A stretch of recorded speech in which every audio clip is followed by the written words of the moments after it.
मैंने सोचा है कि मैं भद्राश्रम में रहूँगी। यशोदा जी की बात सुनकर उमेश और शालिनी बहुत खुश हो गए। तो चलिए आगे की कहानी आपको सुनाते हैं।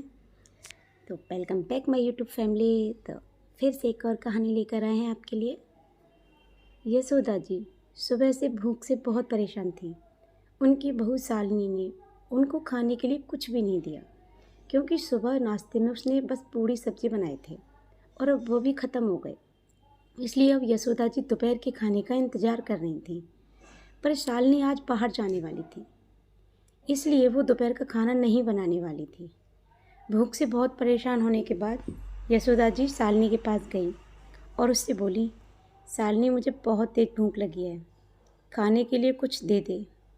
यशोदा का कहना सुनकर शालिनी बोली, दिन भर सिर्फ आपको भूख ही लगती है, दूसरा कोई काम नहीं है आपको? आज दोपहर को मैं मेरी बहन के साथ बाहर जा रही हूँ, इसलिए खाना तो अब रात को ही बनाऊंगी। यह सुनकर यशोदा जी उदास हो गई। फिर धीरे से बोली, तू कहे तो मैं खुद के लिए कुछ बना लूँ? शालिनी गुस्से में बोली, एक इंसान के लिए खाना बनाओगी क्या? फिर कुछ सोचकर शालिनी किचन में गई और उसने फ्रिज में रखे हुए बासी चावल निकाले।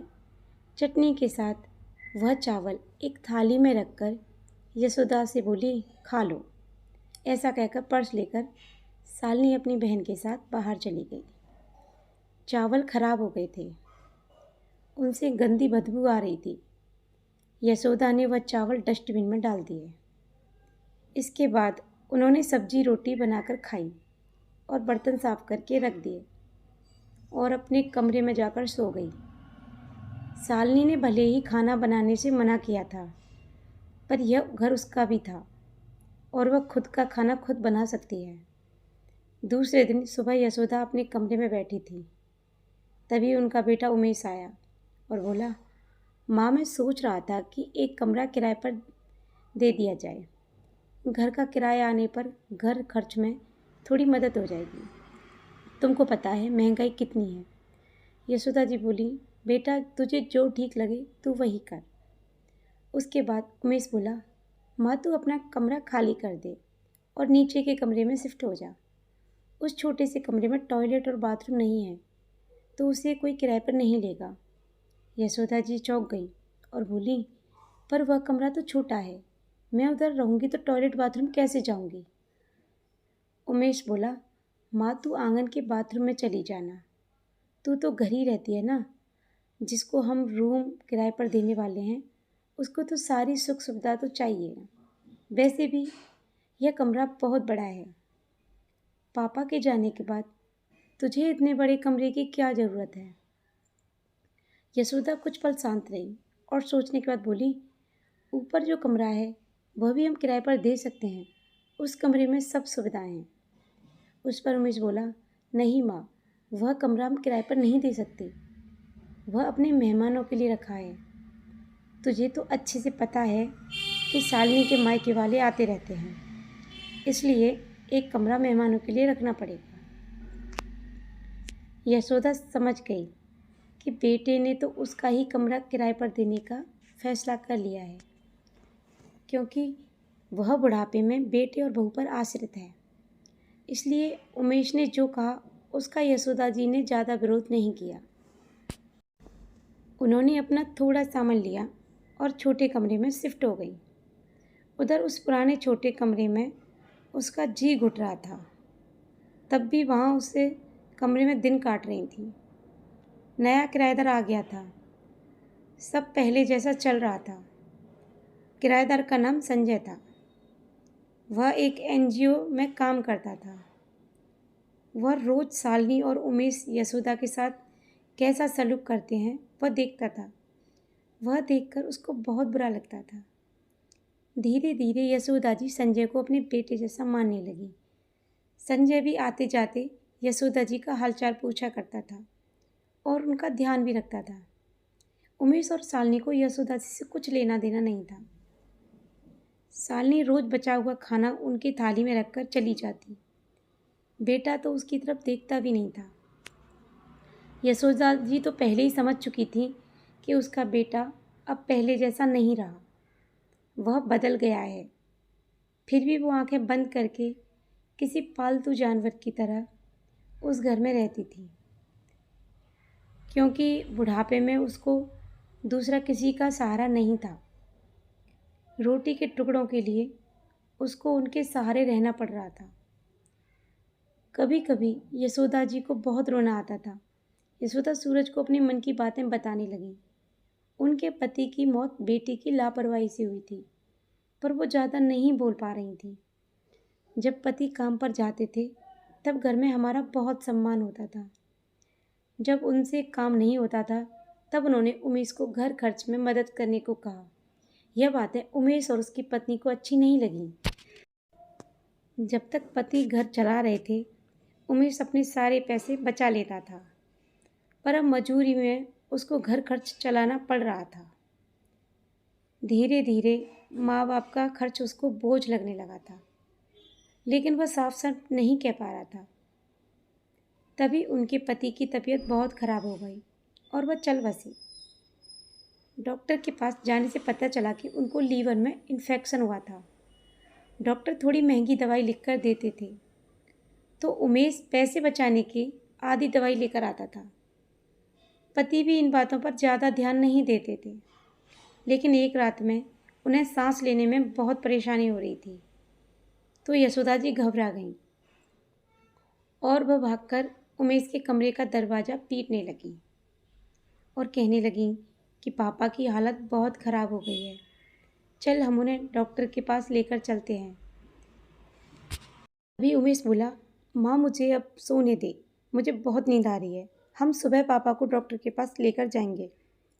ऐसा कहकर उसने दरवाज़ा बंद कर लिया था। यशोदा जी रात भर पति के तकिए के पास बैठी रोती रहीं। कभी छाती को तेल लगाकर मालिश कर रही थी, पर भगवान को कुछ और ही मंजूर था।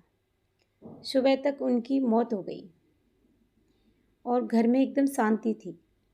उमेश और उसकी पत्नी रोने का नाटक करने लगी। शालिनी तो ऐसे रो रही थी कि जैसे उसको सच में ससुर के जाने का बहुत दुख हो रहा है। सबसे ज़्यादा धक्का तो यशोदा जी को लगा था, पर वह कुछ बोल नहीं पा रही थी। उनकी आंखों से आंसू बह रहे थे, जैसे कि वो कहना चाहती हों कि अब रोने का नाटक क्यों कर रहे हो, मेरे पति की मौत के आप लोग ही जिम्मेदार हो। पर वह कुछ बोल नहीं पाईं और उनका क्रियाक्रम कर दिया गया। उनकी मौत के बाद शालिनी और उमेश का व्यवहार बहुत बदल गया था। यशोदा को भी उनके व्यवहार की आदत पड़ गई थी, इसलिए वह उनकी तरफ से कोई भी आशा नहीं रखती थी, पर उनका मन उन्हें अंदर ही अंदर खाए जा रहा था। एक दिन उनका किराएदार उनके पास आया और यशोदा जी को कुछ बातें उसने कही। वह सुनकर आंखों में एक नई उम्मीद जगी। दूसरे दिन सुबह यशोदा जी शालिनी और उमेश के पास आई और बोली, मुझे तुम दोनों से बहुत ज़रूरी बात करनी है। मुझे ऐसा लग रहा है कि तुम दोनों को मेरे साथ रहने में परेशानी हो रही है, इसलिए मैंने सोच लिया है कि मैं वृद्ध आश्रम में रहूँगी। यशोदा जी की बात सुनकर शालिनी बहुत खुश हो गई। उमेश ने थोड़ा दुखी होने का नाटक किया।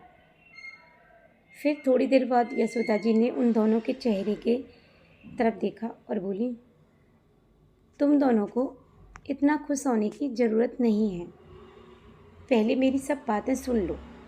और यशोदा जी हंसकर बोली, यह बात सच है कि मैं वृद्ध आश्रम में रहूँगी, पर मैं इस घर से कहीं नहीं जाऊँगी। मैं इस घर को ही वृद्ध आश्रम बनाऊँगी। अब यहाँ तुम्हारे जैसे मतलबी बेटे और बहू यहाँ नहीं रहेंगे, मेरे जैसे बूढ़े लोग यहाँ रहेंगे। ये मेरा आखिरी फैसला है। यह सुनकर उमेश और शालिनी दोनों ही चौंक गए और एक दूसरे की तरफ देखने लगे। उन दोनों ने सोचा था यशोदा जी घर छोड़कर चली जाएंगी तो वह दोनों खुशी से रहेंगे। उनको लगा था कि अब उनको यशोदा जी से छुटकारा मिल जाएगा, पर इधर तो सब उल्टा हो गया था। यशोदा जी की बात सुनकर उमेश गुस्से में बोला, माँ तेरा दिमाग तो ठीक है, इस घर पर मेरा अधिकार है, फिर तू इस घर को कैसे वृद्ध आश्रम बना सकती है? तू भूल रहा है बेटा, ये घर मेरे नाम पर है। यशोदा जी गुस्से में बोली, तुम दोनों ने मुझे बहुत परेशान किया है, छोटी छोटी बातों पर मेरा अपमान किया है, बीमारी के समय भी मेरा ध्यान नहीं रखा है, खाने के लिए भी मुझे बहुत तड़फाया है। तेरे पिताजी भी मुझे छोड़कर चले गए। अगर मैंने ये कठोर फैसला नहीं लिया तो मेरा भी वही हाल होगा जो तुम्हारे पापा का हुआ था। इसलिए मैंने सोचा है कि बेटे के झूठे प्यार के जाल में फंसने से अच्छा है मैं अपने बारे में सोचूं। उमेश रोते हुए गिड़गिड़ाने लगा। माँ, मुझे माफ़ कर दे। हम दोनों तेरा अच्छे से ख्याल रखेंगे, तेरा कभी भी अपमान नहीं करेंगे। पर तू इस घर को वृद्धाश्रम मत बना। माँ, थोड़ा सोच कर तो देख हमारा क्या होगा। यशोदा जी जोर से बोली, मैंने और तेरे पापा ने तुझे अच्छे संस्कार दिए थे, फिर भी तूने सिर्फ तेरे परिवार के बारे में ही सोचा, हमारा नहीं। फिर मैं तेरा कैसे सोचूं? तू तेरे परिवार का सोच, मेरी चिंता मत कर और जल्द से जल्द ये घर छोड़कर चला जा, क्योंकि इस घर में अब अच्छे लोग रहने आ रहे हैं। इतना कहकर यशोदा जी अपने कमरे में चली गई। उमेश और शालिनी यशोदा जी को जाते हुए देखते ही रह गए। यशोदा जी ने अपने जैसे बूढ़े लोगों को उसके घर में आश्रय दिया। सूरज की मदद से वृद्ध आश्रम अच्छे से चलने लगा।